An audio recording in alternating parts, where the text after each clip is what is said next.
Hari ini review snack ya. Aku mau makan yang pedes-pedes. Ini aku pesen risol ayam mendesis, ayam darat pedes. Ini punyanya Kameldi yang ikan laut pedas itu loh.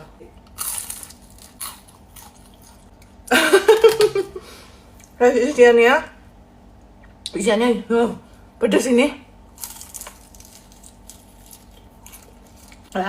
Pedesnya bikin melek. Isinya tuh banyak, full. Terus lihat tuh, kayak ayam suwir gitu. Cabenya dong, cabai semua ini. Oh, ini kalian kalau bukan yang gila pedes, jangan pesan yang mendesis deh, kepedesan. Kalau yang doyan pedes, wah ini bakal seneng nih. Pedes guys, harus pedes banget. Risol terpedas.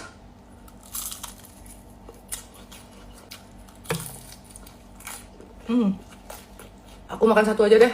Pedes banget. Harganya tuh 45.000, isinya 5.